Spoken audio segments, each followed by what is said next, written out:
Magandang gabi sa lahat ng inyong mga solid HTV positive na mga tigapakinig. Ako po si Tin ng South Cotabato. Wala po akong third eye at hindi ko din alam kung premonisyong matatawag ang mga laman ng aking panaginip.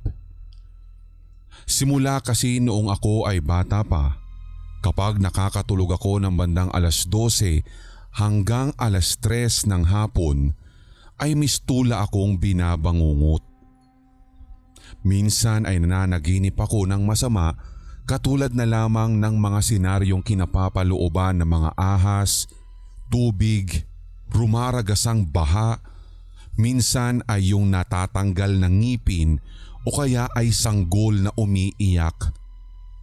Habang tumatagal ay napagtatanto ko na bakit kapag nananaginip ako ng mga ganito ay may dumarating na problema sa aming pamilya, lalo kapag tubig at ahas ang aking napapanaginipan, o baka sadya nga lang bang nagkataon ang lahat. Minsan ko na ding na-open ito sa aking mga magulang at kapatid, pero pinayuhan lamang nila ako na sa tuwing nananaginip ay ipagsabi sa mga kaibigan o kaya'y kumagat daw sa kahoy para pangontra sa darating na sumpa.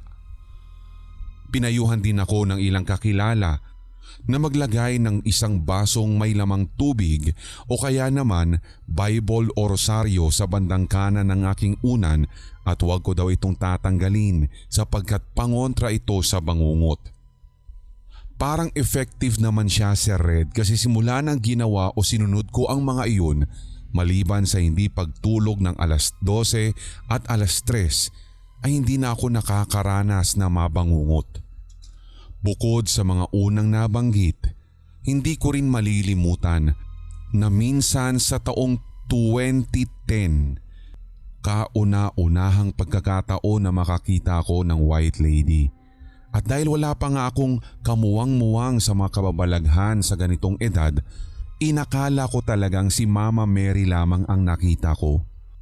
Meron po kasi kaming babuyan dati, Sir Red, at lagi akong tumatambay doon sa likod bahay kasi madami kaming mga puno ng prutas at meron ding duyan. Kapag dapit hapon, malamig na doon. So habang busy ang aming mga kasambahay sa pag-aasikaso ng pagkain ng mga alagaing baboy, ay naroroon lamang ako sa duyan at bigla-bigla napansin ko ang paglitaw talaga, Sir Red, ng isang imahe ng babae sa likuran ng puno ng santol. Sa pagkakatanda ko, wala siyang muka pero hugis tao. Babae siya base na rin sa nakikita kong figura, kahit parang usok lamang na parang nga ding nakabelo at nakalutang. Natameme talaga ako at bigla kong nasabi ng, "Ante, si Mama Mary oh." At doon ay nagtaka ang aming kasambahay kasi kung ano-ano daw ang mapinagsasabi ko, kung kaya't nagmadali na lamang silang tapusin ang kanilang trabaho at pinapasok na po ako sa aming bahay. Natatandaan ko rin noong 2005. Ako po kasi yung tipo na omnivert, Sir Red. Madalas introvert, minsan extrovert, basta depende sa kung sinong tao ang kaharap ko. Nagbibisi-bisihan ako noon sa bahay dahil ayoko po talaga at wala ako sa mood na makipaglaro sa mga kababata ko. Kaya nagkukunwari na lamang ako na nag-aaral, pero ang totoo niyan ay nagdo-drawing lamang po ako. Bali yung drawer ko kasi ay naroroon sa tabi ng bintana. Matatanaw mo pa nga ang likod ng bahay at yung mga malalagong puno. Nakailang minuto na din ako at habang kinukulayan ko na ang mga drawing kung ano-ano, meron pong dumaan sa labas mismo ng bintana. Corny mang pakinggan, pero kung ihahalin tulad mo, yung speed niya, Sir Red, ay parang naka 1.5. Kaya ang inakala ko noong una, kasambahay lang namin at nagga-garden. Nang mapatingin ako muli sa bintana, naaninag ko ang isang imahe ng babae sa likod ng punong santol. Nakatayo na parang nakatingin po siya sa akin. Exactly the same figure o image na nakita ko nung ako ay bata pa. So habang nakatitig po siya sa akin, unti-unti siyang nabubura o nag-fade out sa paningin ko hanggang sa tuluyan na siyang nawala. Doon na ako lumabas ng kwarto at nagpasama kay kuya upang tignan yung babae, ngunit sabi ni kuya, "Tin, masyadong malikot yung imahinasyon mo at kung ano-ano na naman yung mga sinasabi mong nakikita mo dyan." "Wala o. Walang kahit sinong nandyan ngayon." Sabay talikod sa akin at pumasok na siya sa kwarto. Sa katunayan, Sir Red, ay paminsan-minsan ko pa rin nakikita yung kulay puti na iyon. Pero dahil wala nga pong naniniwala sa akin, binabaliwala ko na lamang. Tutal, hindi rin naman nila ako ginagalaw o inaano. Kung nagtataka man ang ilang mga tigapakinig, bakit hindi ako naaalarma o natatakot? Well, hindi naman talaga totally kasing matatakutin ang persona ko. Yung tipong mahilig lang ako mag-explore sa mga kababalaghan, mahilig manood ng mga horror films, magbasa ng mga horror books, basta anything, mga kwentong paranormal o kung ano-ano katulad sa channel ninyo, Sir Red. Pero hindi ko rin po ma-explain kung bakit ganito ako. Mismo ako nga ay nawiwirduhan sa pinaggagawa ko. Nakailang open up na din kasi ako sa mga magulang ko at kapatid tungkol sa mga nakikita at nararamdaman ko, pero ang lagi na lamang nilang sinasabi ay baka naman ako daw ito kay Lola. Fast forward. Nang lumipat na po kami ng bahay at sa pagkakatanda ko ay year 2012 iyon. Doon ako nanirahan sa tiyuhin ko kasi mas malapit ang bahay niya sa school at hindi ko na din kailangang rumenta o magrenta ng kwarto. May anak na po sila at pamilyado. Noong unang pasok ko pa lamang sa bahay nila, may kung anong bigat akong nadarama. Basta hindi ako mapalagay lalo sa tuwing dumidilim o gumagabi na. Yung kwartong pinatuluyan nila sa akin, alam niyo yung feeling na parang may nakatingin sa akin sa bawat sulok ng kwartong iyon. Nang sumunod na araw, ginala ako ni tita sa buong compound. Bali sa compound na iyon, Sir Red, 2 bahay lamang ang nakatayo. Sa likod bahay ng gurong kapatid ni auntie at doon nakatira ang anak nila. Sa bahay nila tito, merong 4 na kwarto. May guest room sa dining area banda. Tapos may 2 magkaharap na kwarto at yung isa pa ay nasa tabi ng sala. Bali ang plantsahan ay doon sa katapat na kwarto ni na tito. Suminsang nagpaplantsa ako ng uniform. Hindi talaga ako mapakali. Parang sinisilihan yung puwet ko at gusto kong lumayas o kaya umalis ng kwarto. Kasi parang marami pong mga matang nakatitig sa akin. Dinalian ko na lamang na matapos ang pagpaplantsa para makaalis ako agad sa loob ng kwarto. Paminsan ay napapaaga ang gising ko. Ako na mismo ang nagwawali sa buong bakuran pero lagi akong nakakakita ng pera sa gawing gate. Minsan sa parking, minsan sa mga bulaklak at madalas sa CR. Maniwala man kayo sa hindi, matawa o hindi, may 50, 100, 200 at 500 ang lagi kong nakikita kapag ako ay nagwawalis. And I swear to God, Sir Red, napapatanong nga ako talaga kina tito at kay auntie kung nawawalan ba sila ng pera, pero ang lagi naman nilang sinasagot ay wala, kahit nga anak at asawa niya ay nagtataka din. Natatandaan ko rin ang minsan na tumulong ako kay auntie na mag-ayos ng bahay. Tapos sabi ko, ako na ang maglilinis doon sa guest room. Total wala naman masyadong gamit doon, kung kaya't nagluto na lamang siya. So habang nakaupo ako sa bed at nagtutupi ng mga punda, pakiwari ko ay parang may katabi ako na hindi ko nakikita. Basta na lang nanindig ang mga balahibo ko sa left side na braso na para ding ang lamig at hindi ko maintindihan. Kaya't hindi ko na tinapos ang pagtutupi ng mga punda at sinabi ko kay auntie ang mga nararamdaman ko. Pero nginitian lamang niya ako sabay sabing, masanay ka na kasi hindi lang tayo ang nakatira dito. Nagtataka man ay binaliwala ko na lamang ang punto niyang iyon. Meron ding naging katulong ang anak ni Tito o yung pinsan ko dahil pareho din silang busy kaya kinakailangan talaga nila ng kasambahay para may mag-asikaso at magbantay ng anak nila sa school. Naging kaibigan ko siya at nalaman din namin na ang papa niya ay hindi lang panday kundi marunong din pala mag-ayos ng sasakyan. So nang isang araw, nataon na day off niya at wala din akong pasok dahil panahon pa yun ng mga jejemon at pareho din talaga kaming dalaga so as usual, pareho kami ng trip. Pagkatapos naming makipag-eyeball sa mga kaklan namin ng gabi, ay napagpasyahan naming doon na lang sa kanila makitulog dahil wala kaming dalang susi pauwi at lasing din kami noon, Sir Red. So pagdating namin sa kanila, nagtaka ako kasi pagpasok ko pa lang doon sa bahay, ang dami pong nakahilera na boteng maliliit at parang mga botelya na mga gamot na pambata tapos meron din yung mga mansanilya. May mga laman ito na kahoy-kahoy at lana as in super daming nakahilera at simula nung pagpasok ng bahay papunta ng kwarto, nakita ko na parang may malaking punso sa kwarto. Nagtataka man pero hindi ko na question. Binaliwala ko na lang dahil sa kalasingan at natulog na lamang kalaunan. Yung bahay kasi nila, Sir Red, ay yung tipikal na bahay na pang probinsya talaga na nipa at kahoy. So pagkagising ko kinaumagahan, ang sakit. Ang sakit nung tiyan ko na parang tinutusok.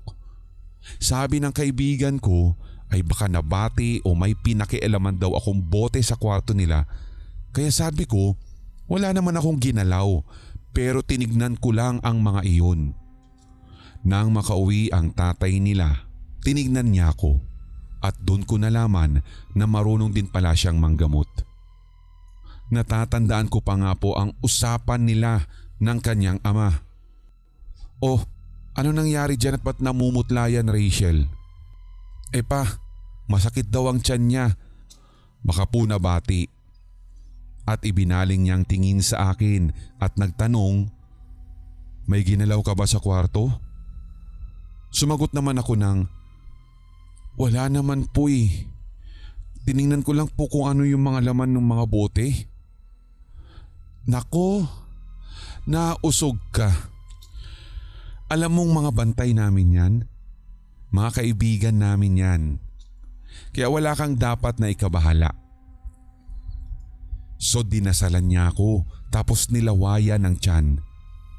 Hinugis pa nga niyang parang krus. Sabay dikit ng piso sa noo ko at maya-maya talaga'y nawala ang sakit ng tiyan ko. Pagkatapos nun ay nakatulog ulit ako at mga bandang tanghali ay saka na kami umuwi ni Rachel kina Tito. So fast forward. Isang araw ay pinatawag ni Tito ang papa ni Rachel dahil may pinagawa ito sa bahay. So habang nanananghalian kami, nag-uusap-usap sila tungkol sa mga kailangang bilhin na materyales. Nang bigla, may sinundan ng tingin ang tatay ni Rachel na manggagamot. Tanong niya, "Oh, may kasama pala kayo dito."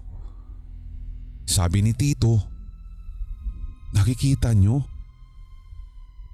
"Oo, nakakakita din kasi ako." Sabad naman ni auntie, "Hinahayaan na lang namin yung mga yan kasi parang mababait naman eh." At wika ni Tito, "Tsaka hindi naman nila kami pinapakialaman." Oo nga, mukhang mababait sila. Dito ang daanan nila, sabi ng tatay ni Rachel. Tinuro pa niyang Alam niyo bang doon sila nagmumula sa gawing kusina? Tapos lumiliko sila dyan sa kwarto? At yung binabanggit niyang kwarto, Sir Red, ay yung guest room. Dugtong pa niya, pagkaliko nila dyan sa kwarto, dediretso dito yan sa dining papunta ng CR. At doon sila tatagos sa may kalamansian dahil daanan nila yun. Andoon ang pinakabahay nila sa may gawing poso. Huwag na huwag niyong ipagigiba ang poso ha. Baka magalit sila. Swerte kasi ang dala nila kaya huwag niyo silang paaalisin. Doon ko napagtanto at napag-iisipan na baka sa mga nilalang na ito galing ang mga perang nakikita ko sa tuwing ako ay nagwawalis. Minsan ding naglalaro ang anak ng pinsan ko kasama niya ang third cousin niya sa mother side at mga grade 2 or 3 sila nung time na iyon. Gabi at pasado 6:00 na. Si Rachel naman na kasambahay ay nagpaalam na magpapaload lamang saglit sa malapit na tindahan. Nasa kusina ako at habang si Mia at mga pinsan niya ay nasa guest room at dining naman naglalaro ng tagu-taguan. Nagulat ako nang biglang sumigaw yung third cousin niya ng "Ate, may aswang!" Kaya agad-agad ay napalingon ako sa kanila at nakita ko pang sumilip si Mia sa may pinto at napasigaw din sa takot sa kahumagulgol ang bata. Yumakap silang lahat sa akin. Napatingin naman ako sa guest room na madilim at dahil nakabukas nga ng bahagya ang bintana, pumapasok pa rin ang liwanag na nanggagaling sa labas. Kaya't maaaninag mo kahit papaano ang loob ng kwarto. Doon nga ay nakita ko ang isang figura. Itim ito at nakatayo sa likod ng pinto. Kaya't maging ako ay napaatras at natakot habang yakap-yakap ang mga bata. Nang akmang lalabas sana kami ng pinto, bigla nang dumating ang pinsan ko sabay tanong kung anong nangyari. Hindi na din ako nakaimik dahil hindi ko din alam kung totoo ba ang nakikita ko nung time na iyon or baka guni-guni lamang. Pero ang mga bata, nagsipagsumbungan sa kani-kanilang mga magulang kung ano ang nangyari at kung ano ang nakita nila. Agad-agad ay pumasok ang pinsan ko sa guest room at binuksan ang ilaw pero wala naman siyang nakita kahit sa likod ng pinto.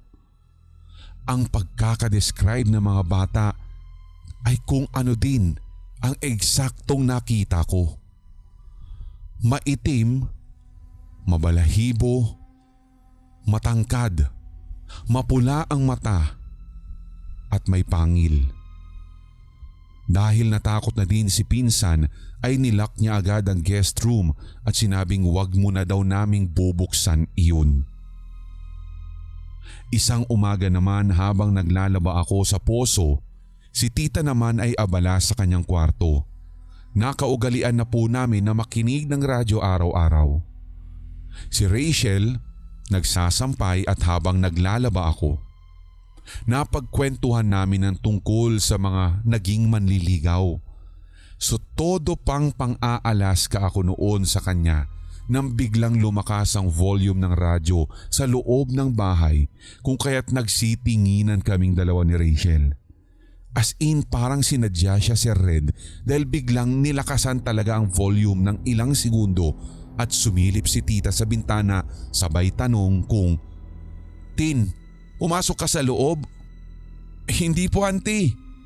Tsaka kung papasok po ako dyan, edi iikot pa ako dyan sa may gawing likod kasi nakalak yung harap, di ba? Bigla kasing lumakas yung radyo. Inikot talaga yung volume niya kaya tinakbo ko at hininaan." "Hala, auntie, baka yung mga friends mo na yan tapos napagtitripan ka lang," sabi ni Rachel at sabay nagtawanan na lamang kami pagkatapos kong sabihing sira ulo siya. Ngayon, Sir Red, meron na po silang iba't ibang unit na pinaparentahan at nagnenegosyo na din sila online.